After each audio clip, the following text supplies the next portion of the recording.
जैसा कि हमने अपने पिछले वीडियो में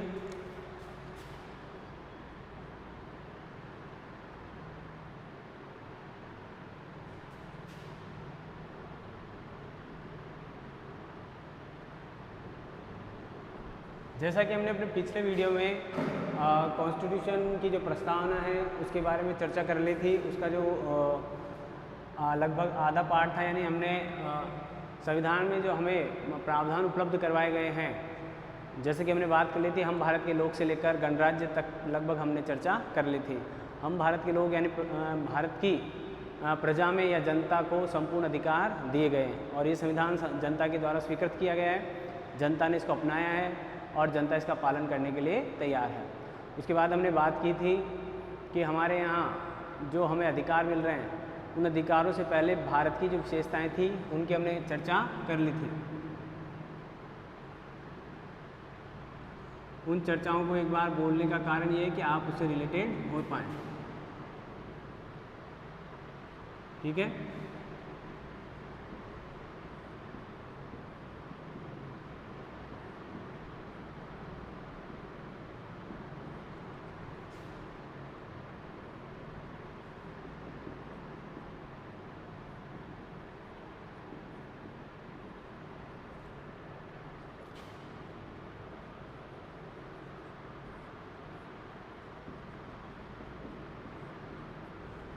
प्रीएम्बल यानी प्रस्तावना की हम बात कर रहे थे। प्रस्तावना के हमने बात कर ली थी, इतने पोर्शन की हम बात कर चुके हैं पहले।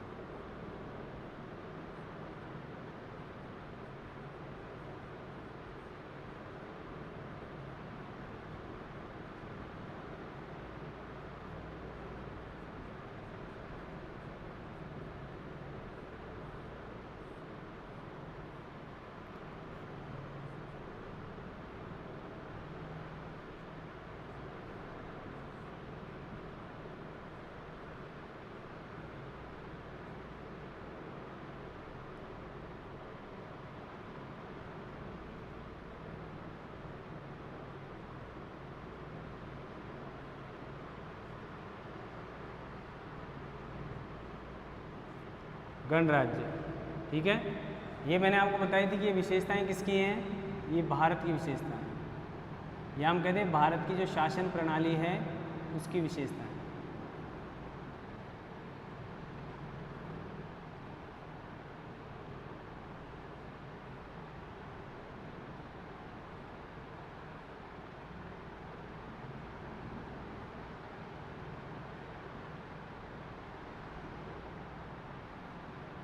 ठीक है, ये कुछ बातें जो हमको ध्यान होनी चाहिए थी, हमने बात कर रखी है, इसलिए हमको इनको दोबारा देखने की ज़रूरत नहीं है। अब हम जो बात करेंगे वो है भारत के नागरिकों को मिलने वाले जो राइट्स हैं, उन राइट्स के बारे में बात करेंगे। तो सबसे पहले आती है स्वतंत्रता और उससे पहले आता है न्याय। न्याय, तीन प्रकार के न्याय की बात करेंगे हम, सामाजिक, आर्थिक और राजनीतिक। और ये प्रश्न मैं आपको बता दूं, ये प्रश्न पहले पूछा गया है और उस प्रश्न पूछने में इनका सिर्फ क्रम पूछा गया है। ठीक है, एक कंपटीशन एग्जाम में इनका क्रम पूछा गया है कि किस क्रम में ये दिए गए हैं, या पूछ लिया जाता है कि स्वतंत्रता, समानता और बंधुता, इनका क्रम बताइए, ये किस क्रम में हमारी प्रस्तावना में लिखे गए हैं या रखे गए हैं। ठीक है, तो हम चर्चा करते हैं। देखिए, सबसे पहले हम बात कर रहे हैं न्याय की, और न्याय किस तरह के, तीन तरह के न्याय हमारे संविधान के द्वारा भारतीय नागरिकों को उपलब्ध करवाए गए हैं। सामाजिक न्याय, आर्थिक न्याय और राजनीतिक न्याय। सामाजिक, आर्थिक और राजनीतिक।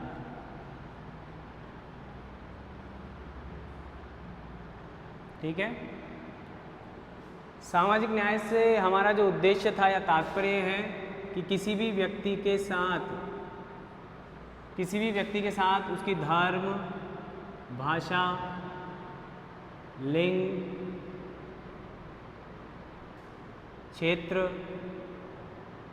जाति या संप्रदाय के आधार पर भेदभाव नहीं किया जाएगा।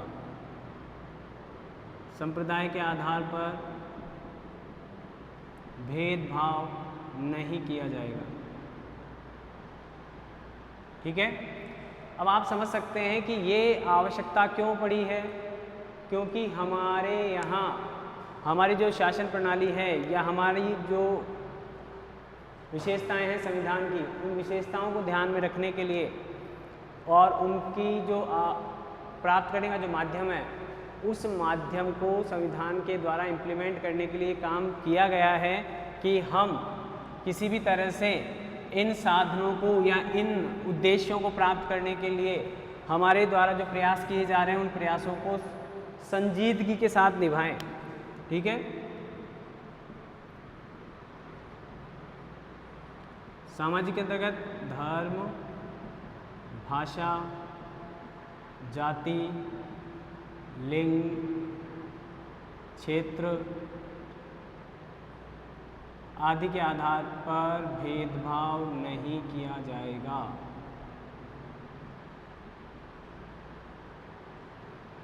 नहीं किया जाएगा, ये हमारा सामाजिक न्याय का सिद्धांत है। यानी हम सामाजिक अवस्था में न्याय प्राप्त करना चाहते हैं और उस न्याय को हमने किसके अंतर्गत रखा है? संविधान की मूल प्रस्तावना के अंतर्गत उस चीज़ को रखा गया है। और उससे हमारा तात्पर्य है कि हम संविधान के जो बिंदु हैं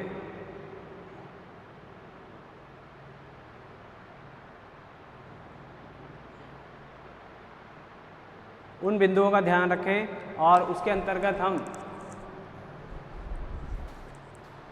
जैसा कि आपको पता है कि भारत में भेदभाव कितने आधारों पर किए जाते हैं? धर्म के आधार पर, जाति के आधार पर, भाषा के आधार पर, लिंग के आधार पर और क्षेत्र के आधार पर।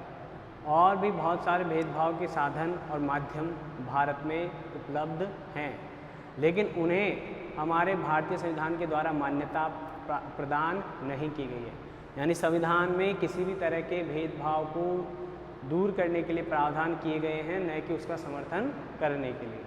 आपको मेरी बात समझ में इसलिए आ रही होगी क्योंकि शहरों में इतना भेदभाव दिखाई नहीं देता है और ग्रामीण परिवेश में ये जातिगत, धर्म, जाति, लिंग आदि आधारित जो भेदभाव हैं वो स्पष्ट तौर पर दिखाई देते हैं।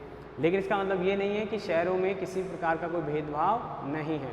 शहरों में भेदभाव के आधार अन्य हो सकते हैं। शहरों में क्षेत्रवाद को देखा जा सकता है, शहरों में शिक्षित और अशिक्षित के मध्य भेदभाव देखा जा सकता है, शहरों में गरीब और अमीर को आधार बनाकर भेदभाव किया जाता है, कई बार उसे देख सकते हैं। तो ये बात अलग है कि दोनों जगह भेदभाव हैं, दोनों जगह के भेदभाव में अलग, दोनों की प्रवृत्ति अलग अलग है, लेकिन कहीं भी किसी भी प्रकार के भेदभाव का भारतीय संविधान के द्वारा समर्थन नहीं किया जा रहा है। इसीलिए क्योंकि भारतीय संविधान जो है वो भारतीय सामाजिक व्यवस्था में न्याय स्थापित करना चाहता है। और न्याय के आधार पर अगर हम बात करें तो सभी लोग क्या हैं? समान हैं। सभी लोगों को क्या माना जाएगा? समान व्यवहार किया जाएगा। समान व्यवहार किया जाना ही क्या है? सामाजिक न्याय है। ठीक है, जब आप उसके व्यवहार को देखें तो उसके व्यवहार को ही देखें, उस व्यक्ति के व्यवहार का अध्ययन करें, न कि उसकी जाति का, न उसकी धर्म का, न उसकी भाषा का, न उसके क्षेत्र का और न उसके लिंग के आधार पर आप उसके साथ किसी तरह का कोई भेदभाव करें। यानी व्यक्ति को देखें, उसके व्यवहार को देखें। ठीक है, ऐसी पोजीशन लाने का नाम ही क्या है? सामाजिक न्याय रखा गया। आगे चले, जो हमारा दूसरा जो बिंदु है न्याय के अंतर्गत, वो बिंदु है हमारा आर्थिक न्याय।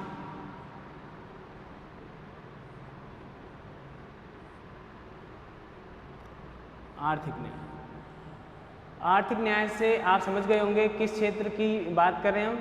आर्थिक क्षेत्र की। यानी प्रत्येक व्यक्ति को अपने आर्थिक स्तर को ऊंचा उठाने के लिए अवसर दिया जाना चाहिए। यानी उसके साथ किसी भी तरह का कोई आर्थिक भेदभाव नहीं किया जाना चाहिए। जैसा कि मैं बता रहा था आपको कि शहरों में किस तरह का भेदभाव है? अमीर और गरीब। ठीक है, तो ये जो भेदभाव है इस भेदभाव को दूर करने के लिए या इस व्यवस्था में न्याय लाने के लिए क्या किया जा रहा है कि जो भी भारत का नागरिक है, जो भी नागरिक है भारत का, कौन से नागरिक, सभी नागरिकों को क्या दिया गया है, उसकी क्षमता और योग्यता के आधार पर, क्षमता और योग्यता के आधार पर रोजगार के अवसर उपलब्ध करवाया जाना, रोजगार के अवसर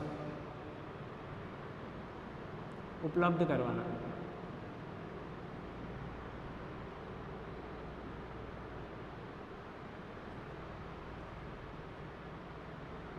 ठीक है। अब हम यहाँ पर ये नहीं कह सकते कि जो व्यक्ति योग्य नहीं है उन्हें आप डॉक्टर बना दीजिए, इंजीनियर बना दीजिए, या हर व्यक्ति को डॉक्टर इंजीनियर बनने का अधिकार प्राप्त है। उसकी क्षमताओं और योग्यता के आधार पर उसको जो पद मिलना चाहिए या जिस प्रकार का रोजगार उपलब्ध हो सकता है वैसा रोजगार उस व्यक्ति को प्राप्त हो, उसमें किसी तरह की कोई पाबंदी नहीं हो, किसी तरह की कोई दिक्कत नहीं हो, किसी तरह की कोई रुकावट नहीं आए। यानी हर व्यक्ति को उसके हुनर, उसकी क्षमता या उसकी जो योग्यता है उसके आधार पर रोजगार देना, यानी कोई भी हाथ खाली नहीं रहे, उसको उसके जीवन यापन के लिए जो भी आवश्यक चीज़ें उपलब्ध होनी चाहिए, वह उन्हें प्राप्त करने के लिए जो भी कार्य करने की क्षमता रखता हो उसे वैसा काम मिलना चाहिए, उसके काम में किसी भी तरह से किसी प्रकार की कोई रुकावट नहीं आए। इसे हम किस में रखेंगे, आर्थिक न्याय में। यानी रोजगार के जो अवसर हैं वो सभी के लिए क्या होंगे, खुले होंगे। रोजगार या संपत्ति अर्जन के अधिकार प्रदान किया जाना।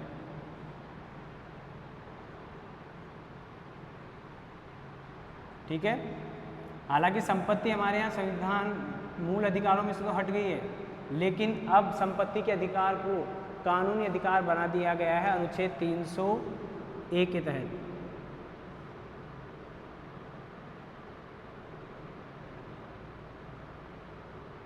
ये जो संपत्ति का अधिकार है वह वर्तमान में उपलब्ध है, लेकिन वह मूल अधिकारों से किस में आ गया है, अब इसका स्टेटस कैसा है, विधिक अधिकार है, कानूनी अधिकार है।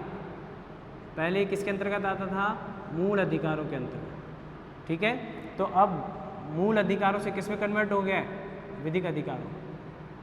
तो ये भी जो अधिकार दिया गया है ये इसीलिए दिया गया है कि भारत में जो आर्थिक असमानता बढ़ रही थी उस आर्थिक असमानता को आर्थिक न्याय के माध्यम से भारतीय नागरिकों को उपलब्ध करवाया जाए। यानी भारतीयों को किसी भी तरह, यानी जो अमीर और गरीब के बीच की जो खाई बढ़ती जा रही है उसके अंतर्गत संविधान में प्रावधान किया गया है कि इन्हें रोकने के लिए काम किया जाएगा। और यह काम आर्थिक न्याय यानी आर्थिक स्तर पर समानता लाने का प्रयास किया जा रहा है। समानता का मतलब ये नहीं है कि अमीरों की संपत्ति लेकर गरीबों में दान कर दी जाए। यहाँ पर आर्थिक न्याय से हमारा तात्पर्य है कि अमीरों और गरीबों दोनों को अपने आर्थिक स्थिति को पहले से बेहतर बनाने के लिए जो आवश्यक चीज़ें हैं या आवश्यक परिस्थितियाँ जो होनी चाहिए वे आवश्यक परिस्थितियाँ उपलब्ध करवाई जा रही हैं भारतीय संविधान के द्वारा। ठीक है, आगे चलें आप। तीसरा जो हमारा न्याय का जो प्रकार है वो है हमारा राजनीतिक न्याय।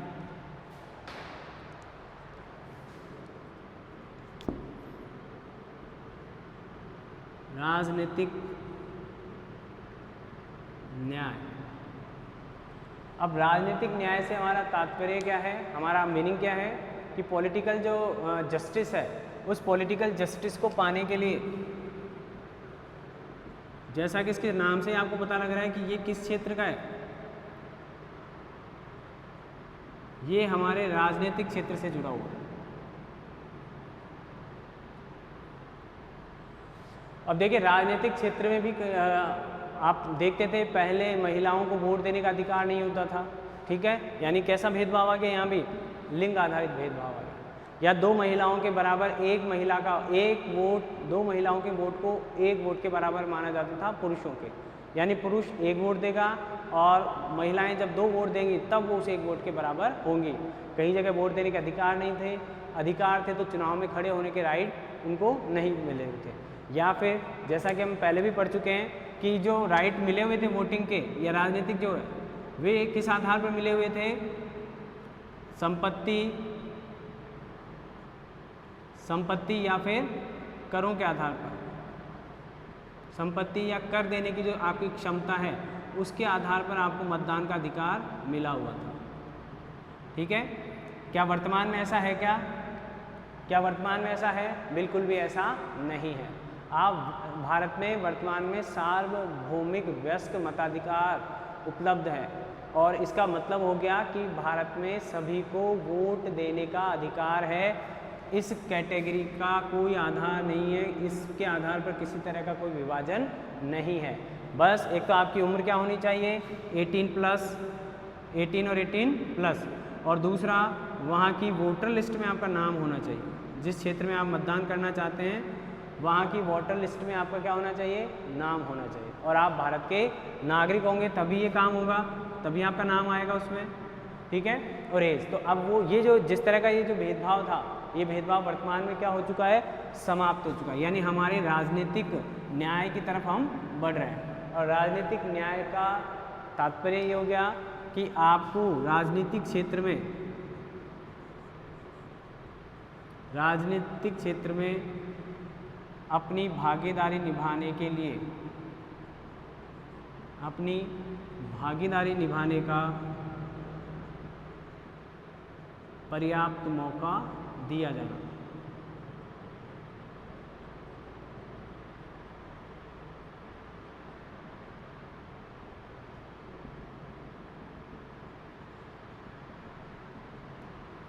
यानी कोई भी व्यक्ति भारत में चुनाव लड़ सकता है। भारत का नागरिक कहीं से भी भारत के किसी भी हिस्से में चुनाव लड़ सकता है या किसी भी राजनीतिक पार्टी या विचारधारा का समर्थन कर सकता है या राजनीतिक सिद्धांतों को निर्माण में अपनी भूमिका निभा सकता है। यानी उनके साथ इस मामले में किसी तरह का कोई भेदभाव नहीं किया जाएगा। इसे ही हम किसके नाम से जानते हैं, राजनीतिक न्याय।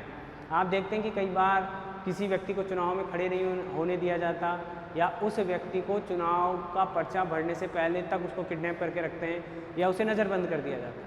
तो वहाँ पर उसके इन अधिकारों के लिए वह न्यायालय में जा सकता है सीधा ही। ठीक है, चाहे तो ऐसी परिस्थिति में चुनाव आयोग कई बार क्या करता है, वहाँ चुनाव को स्थगित कर देता है या चुनाव का जो पर्चा भरने की जो समय सीमा है उसको बढ़ा देता है। यानी आप समझ सकते हैं कि राजनीतिक क्षेत्र में आपकी भागीदारी को सुनिश्चित करने के लिए संविधान की प्रस्तावना में स्पष्ट तौर पर प्रावधान या प्रोविजंस रखे गए हैं ताकि किसी भी तरह का, क्योंकि भारत में ये 3 ही क्षेत्र जो हैं वो बड़े मजबूत हैं। वहाँ अगर आपके साथ किसी तरह का कोई भेदभाव नहीं होता है तो कोई और क्षेत्र बचता भी नहीं है, सामाजिक, आर्थिक और राजनीतिक। और इस व्यवस्था को हमने किसका नाम दे रखा है, न्याय का नाम दे रखा है। जब यहाँ इन तीनों क्षेत्रों में समानता आएगी, राजनीतिक, सामाजिक और आर्थिक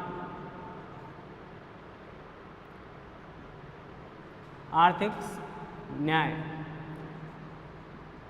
तो जब ये तीनों क्षेत्र अपने आप में जुड़ जाएंगे या परिपूर्ण हो जाएंगे तब हम उसे रियल में क्या कहेंगे, न्याय कहा जाएगा। तो ये हमारे प्रस्तावना का न्याय जो बिंदु है जो भारतीयों को उपलब्ध करवाया गया। अभी हमने पहले मैंने बताया कि हमने पहले क्या पढ़े थे, वो पॉइंट्स थे जो भारत की विशेषताओं को स्पष्ट कर रहे थे। अब वो पॉइंट है जो भारतीय नागरिकों को उपलब्ध है। आगे देखें आप,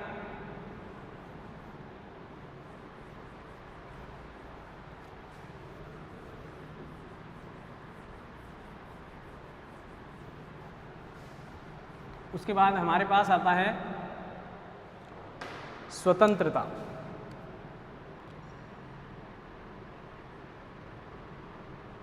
स्वतंत्रता, फ्रीडम कह देते हैं कुछ लोग लिबर्टी कह देते हैं। ठीक है, दोनों का लगभग एक जैसा ही मतलब होता है। ठीक है, अब स्वतंत्रता कैसी, हम स्वतंत्रता, हम तो आज़ाद हैं, 15 अगस्त 1947 को हम स्वतंत्र हो चुके हैं, तो अब हम किस स्वतंत्रता की बात कर रहे हैं या प्रस्तावना में किस प्रकार की स्वतंत्रता के बारे में बात की गई है। तो स्वतंत्रता हमारी जुड़ी हुई है मूल अधिकारों से। किससे जुड़ी हुई है? या हमें स्वतंत्रता दी गई है मूल अधिकार के रूप में। हमारा एक मूल अधिकार है स्वतंत्रता का अधिकार, ठीक है। और इस मूल अधिकार के अंतर्गत जो स्वतंत्रता दी गई है उसकी अगर हम बात करें तो वह है विचार, अभिव्यक्ति,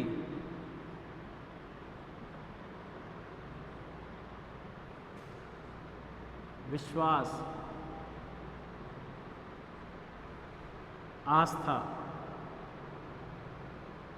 और अंतःकरण।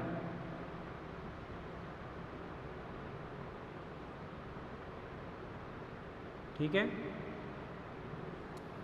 अब आपको पता है कि ये सारी हमारे अनुच्छेद हैं स्वतंत्रता के संबंधित, अनुच्छेद 19 से 22 तक, ठीक है। 19 से 22 के अंतर्गत हमको क्या दी गई है?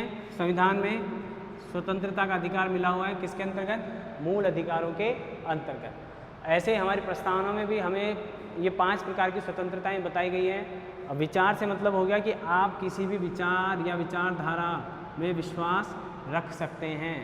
आप पूंजीवाद में रखें, चाहे साम्यवाद में रखें, चाहे व्यक्तिवाद में रखें, चाहे किसी अन्य प्रकार के विचारधारा को आप माने। आप चाहे आस्तिक हो सकते हैं, नास्तिक हो सकते हैं, आप किसी भी धर्म विशेष को मान सकते हैं, यानी किसी भी संदर्भ में आपके जो विचार हो सकते हैं वे आपके अपने विचार हैं, आप उनको मानने के लिए स्वतंत्र हैं, ठीक है। तो उस विचारधारा के, अब जैसे आपके विचार हैं वैसे ही उन्हें एक्सप्रेस करने की आपको क्या दे रखी है? स्वतंत्रता। यानी एक्सप्रेशंस की जो लिबर्टी है, लिबर्टी ऑफ एक्सप्रेशंस, वो भी हमारे संविधान की मूलभूत विशेषताओं में आती है। तो अभिव्यक्ति पर क्या रखा गया है? थोड़ी सी पाबंदी। अभिव्यक्ति आप किस किस तरह से कर सकते हैं? मौखिक रूप से, लिखित रूप से,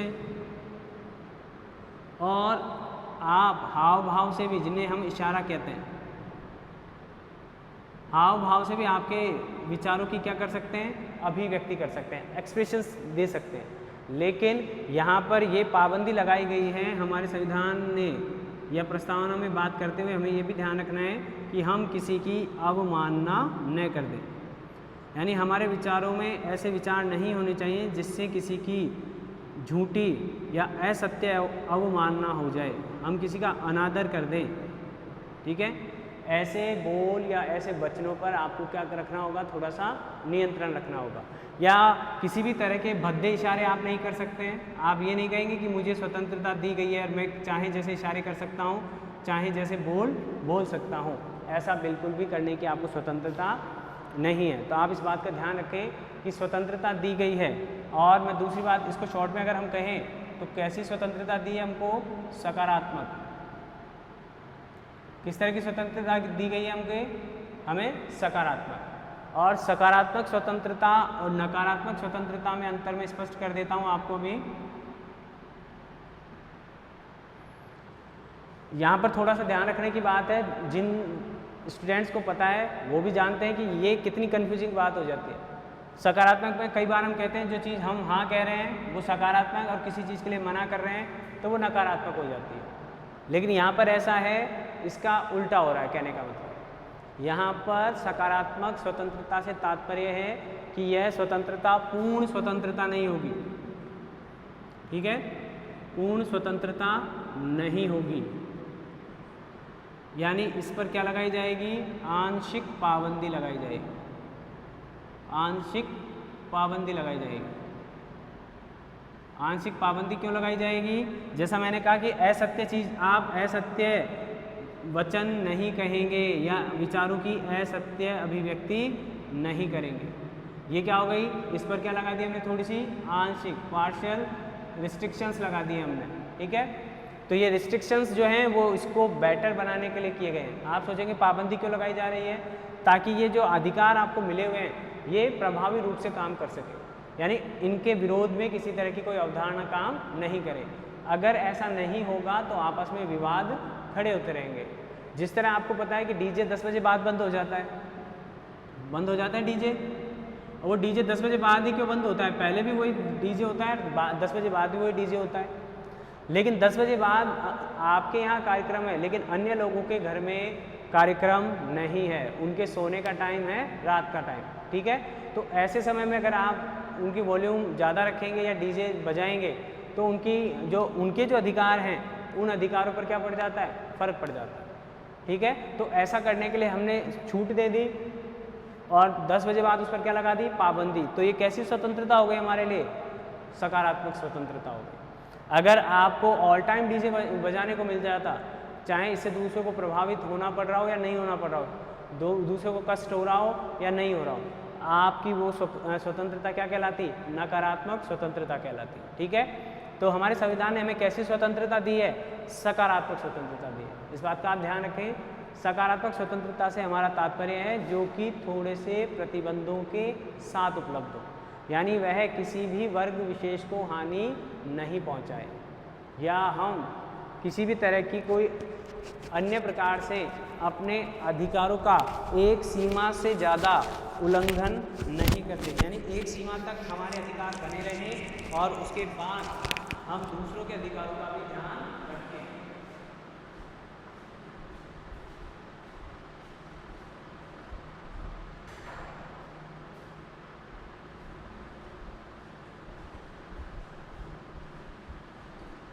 ठीक है, अब आगे चलते हैं। तो आगे चलने में हमें ध्यान रखना है कि ये बात ध्यान रखें, स्वतंत्रता कितने प्रकार की है और भारतीय संविधान या भारतीय प्रस्तावना में किस तरह की स्वतंत्रता उपलब्ध या किस तरह की स्वतंत्रता की बात की गई है, ठीक है। अब उसके बाद हम आगे चलते हैं।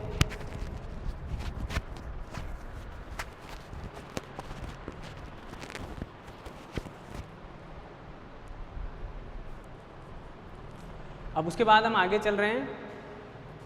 तो स्वतंत्रता आपकी समझ में आई होगी, उम्मीद है आप भी अपनी स्वतंत्रता का दुरुपयोग नहीं करेंगे, ठीक है ना। हालांकि मौसम तो आपकी पूरी परीक्षा ले रहा है कि आप पढ़ें या कहीं घूमने जाएं, ऐसा भी हो सकता है।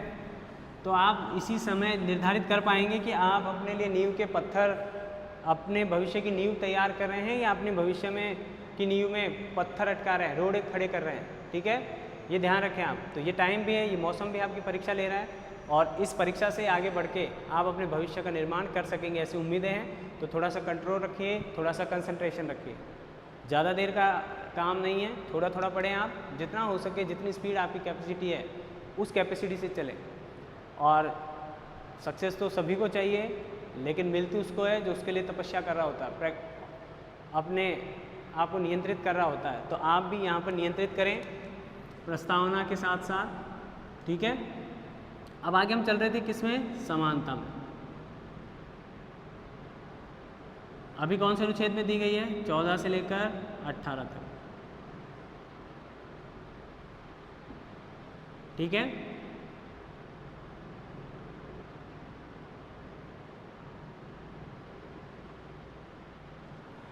अब इसमें देखें आप, 18 तक है समानता। समानता कैसी दी गई है?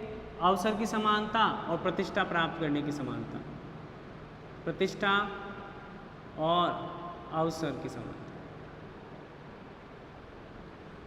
अवसर की समानता।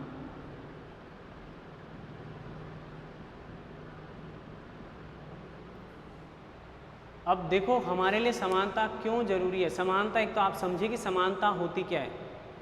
समानता का तात्पर्य है कि एक समान परिस्थितियों में सभी लोगों से, सभी लोगों के साथ समान व्यवहार करना। ऐसा नहीं कह रहा हूँ मैं कि एक व्यक्ति है जो ग्रामीण परिवेश का है, एक व्यक्ति शहरी परिवेश का है, तो वहाँ उसके साथ जिस तरह जहाँ जहाँ उसकी पॉसिबिलिटी होगी समानता की, वहाँ की जाएगी। लेकिन एजुकेशन के मामले में अगर वो नहीं पढ़ा लिखा है या उसको वो सुविधाएं नहीं मिली हैं, गवर्नमेंट स्कूल में पढ़ा है, और एक शहरी स्टूडेंट वो प्राइवेट इंस्टीट्यूशन में पढ़ा है, इंग्लिश मीडियम स्कूल में पढ़ा है, तो आप समझ सकते हैं कि वहाँ समानता का लेवल नहीं होगा। शिक्षा का अवसर मिलना समानता है, लेकिन किस स्कूल में मिलेगी ये परिस्थितियाँ निर्भर करती हैं। तो वहाँ उसकी अंग्रेजी अच्छी हो सकती है और वहाँ उसकी अंग्रेजी थोड़ी कम अच्छी हो सकती है, ठीक है। तो अब अगर इंग्लिश किसी जॉब के लिए अप्लाई करेगा MNCs वगैरह में, तो आप समझ सकते हैं कि वहाँ उस अंग्रेज़ी बोलने वाले कैपेबल व्यक्ति को, दोनों की बाकी चीज़ें समान हैं, लेकिन उसे अंग्रेज़ी आती है और ग्रामीण परिवेश के व्यक्ति को अंग्रेज़ी नहीं आती है। तो ऐसी परिस्थिति में MNCs में अगर नौकरी लगेगी तो आप समझ सकते हैं कि वहाँ पर क्या दोनों के लिए समान अवसर होंगे, क्या नहीं होंगे। वहाँ जो समानता होगी वो दोनों के इक्वलेंट नहीं होगी, दोनों उसके पद के योग्य नहीं माने जाएंगे। यानी अब वहाँ पर उसके आधार, भाषा के आधार पर उसके साथ क्या हो सकती है, असमानता हो सकती है। लेकिन अगर वही व्यक्ति अंग्रेजी में इक्वल हो, वो भी अंग्रेजी में इक्वल हो, दोनों बराबर हैं, तो दोनों को अवसर मिलना चाहिए। वहाँ पर उसके ग्रामीण होने या नहीं होने से कोई इफेक्ट नहीं पड़ना चाहिए। यानी समान परिस्थितियाँ हैं, समान योग्यता है उसकी शहरी और ग्रामीण परिवेश के व्यक्ति की। दोनों अच्छी अंग्रेजी बोलते हैं, दोनों की डिग्री इक्विवेलेंट है, दोनों की योग्यता अनुभव बराबर है, दोनों अपने काम में उतने ही दक्ष हैं, तो वहाँ पर आप उसे शहरी कहकर निगलेक्ट नहीं कर सकते।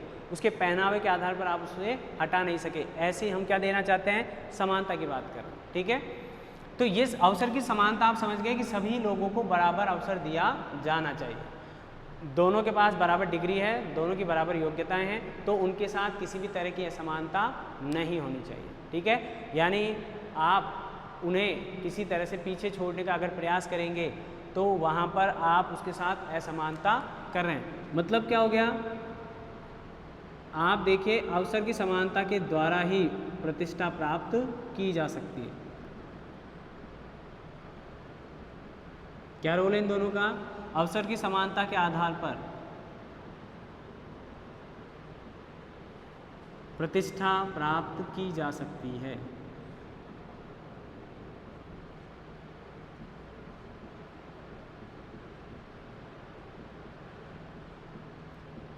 ठीक है, अवसर की समानता क्यों जरूरी है, आप में सारी योग्यताएं उपलब्ध हैं, आप, लेकिन वह पता कब लगेगा, आपने अपनी डिग्री प्राप्त कर ली, अच्छी परसेंटेज बनाई, दोनों व्यक्तियों ने बनाई, अगर दो व्यक्तियों की तुलना करते हैं, लेकिन अब वह आपने नॉलेज कितनी गेन की है, आपने कितनी जानकारी या कितना ज्ञान प्राप्त किया है, उस डिग्री के बेस पर ही थोड़ी तय हो जाएगा। उस डिग्री के बेस के बाहर जब आप निकलेंगे तो आपको वह जो ज्ञान आपने सीखा है उसे इम्प्लीमेंट करना होगा, उसे प्रयोग में लेना होगा। उसे जब आप काम में लेंगे और उस काम में लेने के बाद आपकी दक्षता या क्षमता का आकलन किया जाएगा, तब वहाँ पर डिसाइड होगा कि ये व्यक्ति योग्य है या नहीं है। आपका टेस्ट लिया जा रहा है, दोनों का टेस्ट लिया जा रहा है, वो क्या हो गई, अवसर की समानता। लेकिन उस टेस्ट में आपने अच्छा परफॉर्म किया है, उससे आपको क्या अर्जित करने का मौका मिलेगा, प्रतिष्ठा, आपकी समाज में रेपुटेशन जिसको कहते हैं वो बढ़ेगी, एक स्टेटस आएगा कि ये व्यक्ति उस फलानी कंपनी में अच्छा काम कर रहा है, जबकि ये भी गया था वहाँ एग्ज़ाम देने के लिए, लेकिन ये एग्ज़ाम क्लियर नहीं कर पाया या इसकी क्षमताओं से ज़्यादा उस व्यक्ति में क्षमताएं थी, तो वो आपका स्टेटस बढ़ा। लेकिन वो कब बढ़ा, जब आपको दोनों को एग्ज़ाम देने का मौका मिला और आप उस एग्ज़ाम को फाइट करके उससे ज़्यादा अपने आप को सक्षम आपने वहाँ पर साबित किया। ऐसा हर क्षेत्र में हो सकता है, ये तो मैंने जॉब के लिए बताया, हर क्षेत्र में। आज स्कूलों में भी कॉलेजों में प्री एग्ज़ाम होते हैं, स्कूल्स में भी टीचर एग्ज़ाम दिया जाता है उस बच्चे का जो भी एडमिशन लेने जाता है। उसके बाद यूनिवर्सिटी में भी प्री एग्ज़ाम लगते हैं, यूनिवर्सिटी में प्री एग्ज़ाम लगने के बाद जॉब्स के लिए भी प्री एग्ज़ाम्स होते हैं, और IAS या RAS या जितनी बड़ी एग्ज़ाम्स हैं उनमें 2 एग्ज़ाम होते हैं, प्री और मेन। तो प्री में वे लोग हट जाते हैं जो कम सक्षम होते हैं, फिर मेंस में वे लोग क्लियर कर पाते हैं, जो उस मेंस में भी वे लोग हट जाते हैं जो थोड़े कम सक्षम होते हैं। इंटरव्यू में पहुंचने वालों की तुलना में मेंस के व्यक्ति क्या होते हैं, थोड़े से कम इंटेलिजेंट होते हैं। फिर इंटरव्यू में से निकलने के बाद जो सेलेक्ट होते हैं वे प्रतिष्ठा अर्जित करते हैं। तो हमारे संविधान में ये प्रावधान किया गया है कि प्रत्येक व्यक्ति को अवसर की समानता दी जाए और वह समानता उससे अपने आप को साबित करने का मौका है, वहाँ पर किसी तरह का उसके साथ कोई भेदभाव नहीं किया जाना चाहिए। इसीलिए तो हर साल इतने एग्ज़ाम्स की जॉब्स की तुलना में फॉर्म ज़्यादा भरे जाते हैं। ठीक है, ऐसा नहीं जितने जॉब हैं उतने फॉर्म भरे जाएं या उतनों को एग्ज़ाम कंडक्ट करवाएगी RPSC या UPSC। ये इसलिए क्योंकि सबको कैसी समानता दे रखी है हमने, अवसर की समानता, इसलिए हर व्यक्ति को एग्ज़ाम देने का मौका दे रखा है। लेकिन अब हमने यहाँ पर भी क्या रखा है, कई जगह इतनी कर रखी है, कई जगह इतनी एज रिस्ट्रिक्शंस लगा रखे हैं कि इससे ज़्यादा का व्यक्ति, और कहीं कहीं इससे कम का व्यक्ति एग्ज़ाम नहीं देगा। वहाँ सबके लिए समानता है, यहाँ भी किसी तरह की असमानता नहीं है। ठीक है, यानी हर वो व्यक्ति जो 40 ईयर्स का हो गया, जर्नल में आ रहा है, तो वो एग्ज़ाम नहीं देगा। तो यहाँ पर सभी जर्नल के साथ ऐसा किया जा रहा है। ठीक है, किसी जाति धर्म विशेष के आधार पर कोई भेदभाव भी नहीं हो रहा। सभी 40 साल के जर्नल के मेल को ये मौका दिया जा रहा है। इस तरह अलग अलग कैटेगरी वाइज वो काम किया गया। ठीक है, अभी हमने जो बात, फिर आपके कन्फ्यूजन आएगा सर ये रिजर्वेशन कहाँ गया, ये तो असमानता ला रहा है। तो मैंने आपको बताया इससे पहले भी कि समानता जो हमने बात की थी और जो स्वतंत्रता जो बात की थी, वह समानता और स्वतंत्रता परिस्थितियों की समानता के आधार पर दी जाएगी। परिस्थितियों की समानता के आधार, समझ रहे हैं आप? यानी एक तरफ मैं कछुए को रख दूं और एक तरफ चीते को दौड़ कराऊं, क्या दोनों इक्वली दौड़ कर सकेंगे? क्या नहीं कर पाएंगे। चीते की दौड़ चीते के साथ होनी चाहिए और कछुओं की दौड़ कछुओं के साथ होनी चाहिए। ठीक है, तो ये परिस्थितियों की समानता देने के लिए हमने क्या दे रखा है? आरक्षण दे रखा है। यानी जो पिछड़े हुए पहले से, वो जो 3 न्याय जो हम उपलब्ध करवाना चाह रहे हैं, वो न्याय हम किसके माध्यम से देना चाह रहे हैं? आरक्षण के माध्यम। क्योंकि हम उन्हें वो परिस्थितियाँ देंगे जिनके आधार पर वो पहले से जो ट्रेंड हैं, पहले से जो आगे बढ़े हुए हैं, पहले से जो बहुत ज़्यादा शिक्षित हैं, या पहले से जो बहुत ज़्यादा संसाधनों से युक्त हैं या संपत्तिवान हैं, उनसे कंपटीशन करने के लिए हम उन्हें एक तरह से सपोर्ट कर रहे हैं, जो लोग बहुत सदियों से पीछे रह रहे थे या सदियों से जिनका अस्तित्व समाज में निम्न स्तर का हो गया था। तो एक तरफ वो होंगे और एक तरफ जो उच्च पदों पर या उच्च एक अच्छा स्टेटस प्राप्त किए हुए जो व्यक्ति हैं, उनके साथ समानता लाने के लिए क्या दे रहे हैं हम? आरक्षण। और जब एक स्थिति ऐसी आएगी, अब तो आपको पता है कि इसमें और चेंजेस कर दिए गए हैं, क्रीमी लेयर बना दी गई है।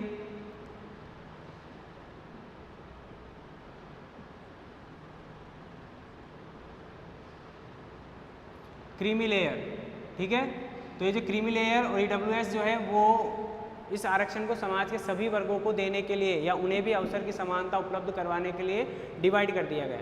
और जिस दिन ये सारे एक समान स्तर के हो जाएंगे तो शायद आरक्षण समाप्त भी हो सकता है, ऐसी उम्मीद रखते हैं, लेकिन अभी हम कह नहीं सकते। तो ये जो आरक्षण है वो न्याय के लिए समान परिस्थितियाँ उपलब्ध करवाने का काम करता है, ताकि ये जो अवसर है वो सभी लोगों को, यहाँ पर कोई ऐसा नहीं कहते कि साहब वो तो पहले से इतना इंटेलिजेंट था या उसको अच्छे पढ़ने को मिला, अच्छा उसने तैयारियां करने का मौका मिलता था, हम पिछड़े वर्ग में आते थे, हमको ऐसा नहीं मौका मिला तो हम अपना प्रदर्शन नहीं कर पाए। सरकार इन दोनों को बराबर अवसर देती है कि आप भी अपनी परफॉर्मेंस दिखाइए, आप भी अपनी परफॉर्मेंस दिखाइए। उसके लिए विशेष छूट दे दी जाती है आरक्षण के आधार पर। अगर पहले से पिछड़ा हुआ सामाजिक, आर्थिक या राजनीतिक स्तर पर कोई वर्ग पिछड़ा हुआ है तो उसे आरक्षण देती है। तो वो आरक्षण मिलने के बाद उनका और पहले से जो व्यक्ति संपन्न हैं उनका एक लेवल आ जाता है, फिर वो एग्ज़ाम कंडक्ट होता है। यानी वो एग्ज़ाम कंडक्ट होने के बाद फिर उनका सिलेक्शन होता है और उस वर्ग में से भी और पहले से जो प्रतिष्ठित व्यक्ति हैं उस वर्ग में से भी लोगों का सिलेक्शन होता है। आगे चलें आप। बंधुता। अब हम ये जितनी भी चीज़ें हम बात कर रहे हैं, डिस्कस कर रहे हैं, ये हम किसी दबाव से लेंगे क्या? किसी दबाव से लेंगे क्या? किसी दादागिरी से ले सकते हैं क्या? किसी को डरा धमका कर ले सकते हैं क्या? नहीं। अगर लेंगे तो वो कैसा होगा? अस्थायी हो जाएगा। ठीक है, स्थायी लेने के लिए यानी बंधुता यानी भाईचारे से मिलकर काम करना होगा। ठीक है, भाईचारा मतलब दो जो लोग इक्वल हो जाएंगे। जैसे मैंने कहा अवसर की समानता उपलब्ध होगी। एक बंधु गवर्नमेंट जॉब में आ रहा है आरक्षण लेकर, एक प्रतिष्ठित था या अपने आप को प्रूव करने के बाद वो गवर्नमेंट जॉब ले रहा है, दोनों आ गए। अब दोनों के व्यवहार में किसी तरह की कोई खटास नहीं होनी चाहिए, यानी उनके आपसी संबंध क्या होने चाहिए? अच्छे होने चाहिए। तभी वो मिलकर अपने लिए भी काम कर पाएंगे, तभी वो मिलकर राष्ट्र के लिए काम कर पाएंगे। तो हम ऐसी बंधुता की बात करें जिससे आपस में संबंध क्या हो? स्थायी शांतिपूर्ण संबंध हो, जिससे राष्ट्र क्या कर सके? राष्ट्र और वह व्यक्ति और समाज क्या कर सके? उन्नति कर सके। ठीक है। तो ऐसी बंधुता, बंधुता का मतलब आप समझते हैं भाईचारा, भाईचारा मतलब इक्वलिटी, बराबर जो व्यवहार किया जाता है, ठीक है, वे उस व्यवहार की बात करें। और प्रत्येक नागरिक के मध्य या भारत के संपूर्ण नागरिक जो हैं वे आपस में इसी तरह का व्यवहार करें जिससे कि भारत उन्नति के पथ पर आगे बढ़ता जाए। उनमें आपस में किसी तरह की कोई नकारात्मक तुलना नहीं होनी चाहिए। कंपटीशन रखें, कंपटीशन की भावना रखें, लेकिन कैसी? पॉजिटिव। भाइयों में हमेशा पॉजिटिव कंपटीशन होता है, तो नेगेटिव किसी तरह का कोई कंपटीशन नहीं होना चाहिए। इस भावना को बताने के लिए हम कह रहे हैं कि बंधुता जो है, और इस बंधुता के कारण ही क्या होगा फिर? भारत की एकता और अखंडता,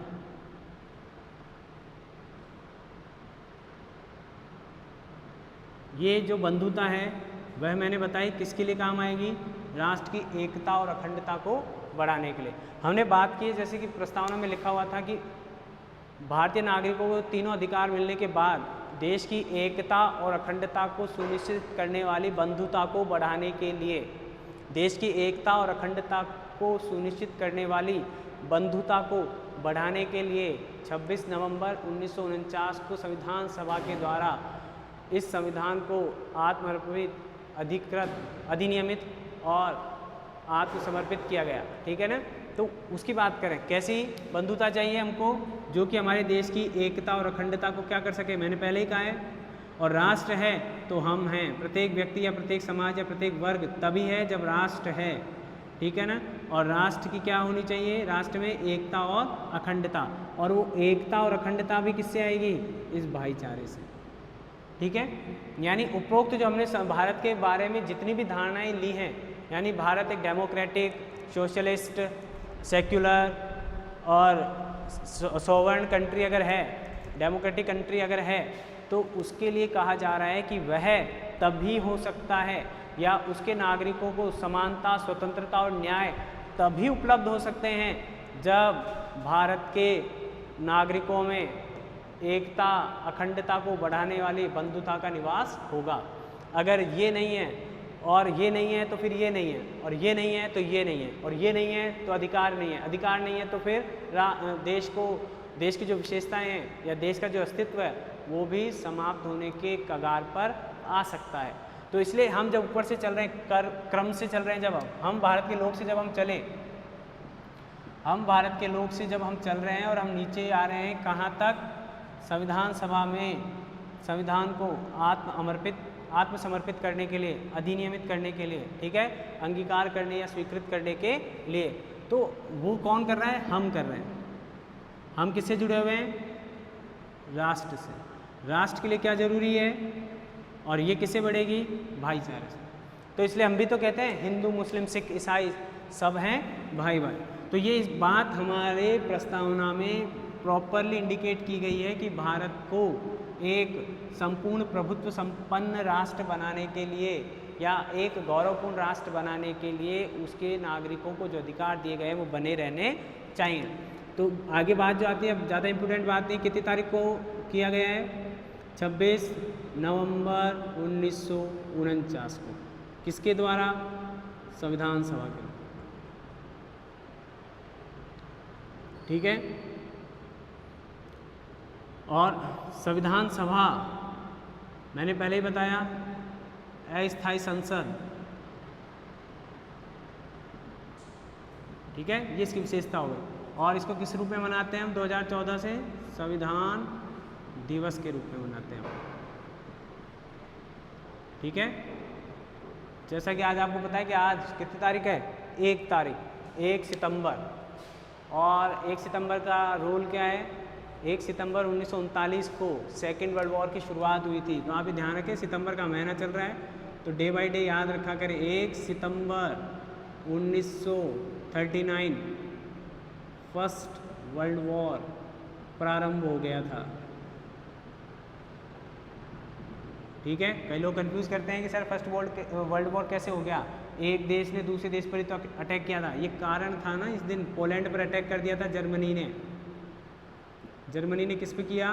पोलैंड पर। और 3 सितंबर को इसका बदला लेने के लिए ब्रिटेन और फ्रांस ने जर्मनी पर आक्रमण कर दिया। तो कुछ लोग 3 सितंबर से मानते हैं और माना जाना चाहिए 1 तारीख से। ठीक है, तो आज की तारीख का महत्व मैंने बता दिया, और मैंने बता दिया कि संविधान सभा के द्वारा संविधान आत्मसमर्पित, अंगीकृत और अधिनियमित आत्मर्पित और अंगीकृत किया गया आज ही के दिन। ये प्रश्न पूछे गए हैं, शब्दों का क्रम पूछा गया है, किसने किया, कितनी तारीख को किया और किस दिवस के रूप में हम मनाते हैं। तो आपका संविधान लगभग पूरा हो गया है, पूरी प्रस्तावना हमने बात कर ली है। अब इस प्रस्तावना का क्या महत्व हो सकता है, ये तो हमको पहले ही पता है, किसने इसको क्या कहा और किसने इसको क्या नहीं कहा। ठीक है, प्रस्तावना का जो महत्व है कि एक तो हमने बात की थी एकात्मक संविधान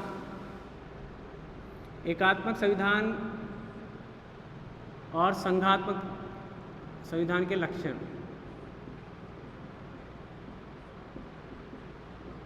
तो अब अगर हम बात करते हैं कि संघात्मक संविधान का लक्षण था लिखित संविधान, और उसमें लिखित क्या है, प्रस्तावना भी कैसी है, लिखित है। तो आप समझ सकते हैं कि हमारे लिए संविधान की प्रस्तावना का इतना इम्पोर्टेंट रोल है कि ये पूरे संविधान के दर्शन का काम करती है।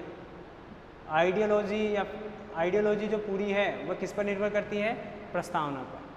प्रस्तावना से अलग अगर हमारे किसी अधिकार पर अतिक्रमण होता है तो हम मूल अधिकारों का आधार लेकर, प्रस्तावना का आधार लेकर उसको सुप्रीम कोर्ट में या हाई कोर्ट में क्या कर सकते हैं, चैलेंज कर सकते हैं। लिखा हुआ है हमें प्रस्तावना में, हमको सब चीज़ रिटर्न में उपलब्ध है पहली बार। ठीक है, तो हम इसके आधार पर अपने अधिकारों की क्या कर सकते हैं, मांग कर सकते हैं। और हमें जो अधिकार मिले, मूल अधिकार, वे भी कई, उनका भी आधार क्या है, प्रस्तावना। ठीक है, दूसरी बात यह है कि मूल अधिकार हमारे दर्शन को इंडिकेट करते हैं और अन्य संविधानों के साथ भी भारत को जोड़ने का काम करती है, जो ये हमारी प्रस्तावना है।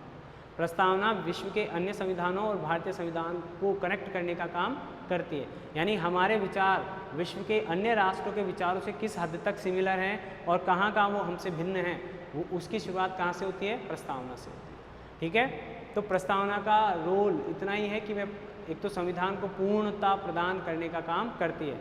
आपकी जो बुक आपने देखी होगी पूरी बुक होती है, लेकिन उसका जो पहला पेज अनुक्रमणिका जहाँ लिखी रहती है, अनुक्रमणिका जिसको कहते हैं, जहाँ के पाठों के नाम वगैरह होते हैं, वो और हमारी प्रस्तावना लगभग एक जैसे ही है। वैसे तो कोई इम्पोर्टेंट पार्ट रोल नहीं कर सकते हैं, लेकिन अगर अनुक्रमणिका को आप हटा देंगे तो शायद आप ढूंढते फिरेंगे कि कौन सा पार्ट कौन से पेज पर है, किस इस बुक में कौन कौन से पार्ट दिए गए हैं। आपको वक्त ज़्यादा लगेगा और आपका जो सिस्टम है थोड़ी सी झुंझलाहट पैदा होगी या थोड़ा चिड़चिड़ापन आएगा। और अगर अनुक्रमणिका के पेज उपलब्ध है तो आप बड़ी आसानी से हर चीज़ को वहाँ पर इंडिकेट कर सकते हैं, ढूंढ सकते हैं कौन सा पार्ट है, कहाँ है, कौन सी चीज़, कितने पार्ट हैं हमारे पूरी बुक में। तो ऐसे प्रस्तावना भी हमारे लिए क्या काम करती है कि इस संविधान नाम की बुक में क्या क्या अधिकार और किस किस तरह की सुविधाएं भारतीय नागरिकों को उपलब्ध करवाई गई है, वो सारा सार एक रूप में उपलब्ध करवाया गया है। और उस एक रूपता को ध्यान में रखते हुए हम अपने इन अधिकारों के लिए सरकार से आग्रह कर सकते हैं, और वहाँ अगर हमारी बात नहीं सुनी जाएगी तो हम आगे सुप्रीम कोर्ट में भी अपने अधिकारों के लिए आग्रह कर सकते हैं। अब नेक्स्ट वीडियो में अगला टॉपिक देखेंगे, तब तक के लिए आप इस वीडियो को ध्यान में रखें, रिवाइज़ करें इसको, और रिवाइज़ करने के साथ साथ ध्यान रखें कि आप किस चीज़ पर अटक रहे हैं, पहले उसको कर लें। पहले तो एक बार सुन के रिवाइज़ कर लें, कितना आसान है, याद कितना हो रहा है, और जहाँ अटक रहे हैं उस चीज़ को पहले ध्यान से देखें। तो एक बार जब आप इन चीज़ों को, और प्रस्तावना मैंने आपको पहले भी कहा है कि अच्छे से क्लियर कर लें, आप उसको बोल कर देख लें तो याद हो जाएगी। और एक बार याद हो गई तो दिमाग में क्रम से पूरी चीज़ें बैठ जाएंगी। और मैं कह रहा हूँ आजकल प्रश्नों का स्टैंडर्ड चेंज हो रहा है, क्रम पूछ रहे हैं। सबको पता है मूल अधिकार कितने, सबको पता है कौन से अधिकार है, कौन सा हटाया गया, कौन सा लिया गया। अब आता है कि क्रम बताइए आप उनको, कौन सा अधिकार किस क्रम में प्रस्तावना में लिखा गया, या उनके अनुच्छेद पूछे जाते हैं डायरेक्ट। ठीक है, मिलते हैं अगले वीडियो में, तब तक के लिए अपनी पढ़ाई पर ध्यान दें। धन्यवाद।